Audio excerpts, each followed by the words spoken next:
Wall battle and efforts to avert a government shutdown just days from now. Our senior White House correspondent Jim Acosta is joining us with the latest. Jim, the administration wants more than $1 billion to simply start the construction of that wall. That's right, Wolf. President Trump is moving closer to hitting his first 100 days in office with the prospect of a government shutdown looming over everything. Aides to the president are confident that's not going to happen, even though one of the sticking points in the negotiations goes straight to the heart of Mr. Trump's biggest campaign promise, the wall. And I have to say welcome to the White House. It just might be the biggest barrier standing in the way of a deal to prevent a looming government shutdown. President Trump's quest for funding to pay for a wall on the U.S.-Mexico border. The president is ramping up the pressure, tweeting, "The wall is a very important tool in stopping drugs from pouring into our country and poisoning our youth," and many others. If the wall is not built, which it will be, the drug situation will never be fixed the way it should be. White House officials are also pushing Congress to make sure wall money is included in any bill to keep the government running. I think that as long as the president's priorities are adequately reflected in the CR and allows us to get moving with an increase in military spending and a rebuilding of our military, as he promised in one of your bullet points, and there's enough as far as flexibility for the border wall and border security, I think we'll be okay with that. But that flies in the face of what's perhaps the president's biggest campaign promise, that Mexico would pay for the wall. We're going to build that wall. Don't even think about it. And who's going to pay for the wall? Who? We feel very confident the government's not going to shut down.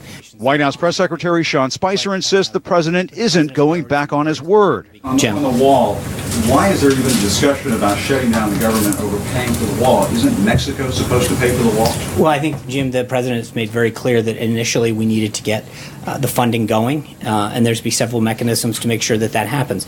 That funding piece will happen in due time. In his campaign's contract with American voters, the president vowed to introduce a bill in his first 100 days in office that would force Mexico to ultimately pay for the wall, one of several promises he hasn't kept.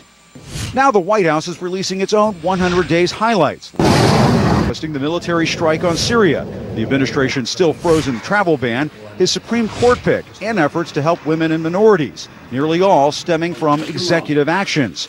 But the president appeared to offer a new promise, finding a solution to North Korea. People have put blindfolds on for decades, and now it's time to solve the problem. The latest polls find Mr. Trump's approval rating at historic lows for a president just 100 days in office. Still, Trump voters said in one poll they'd choose him again. The president's supporters can't seem to get enough of his blunt language.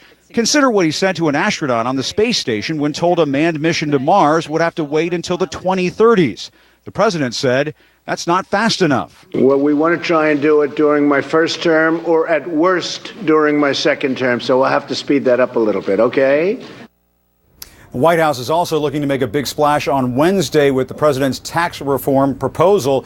A White House official says the president is expected to recommend a 15% corporate tax rate. That's a massive reduction for U.S. companies from their current rate of 35%, though it's unclear how any of that would be paid for by the Trump administration. And as for the wall, White House officials are still touting that drop in crossings at the U.S.-Mexico border as one of their biggest accomplishments during the first 100 days in office, Wolf. But when asked whether that means the wall is no longer necessary, they say no. Aides are saying no. The president still wants his wall. Wolf. All right, Jim Acosta over at the White House. Thanks.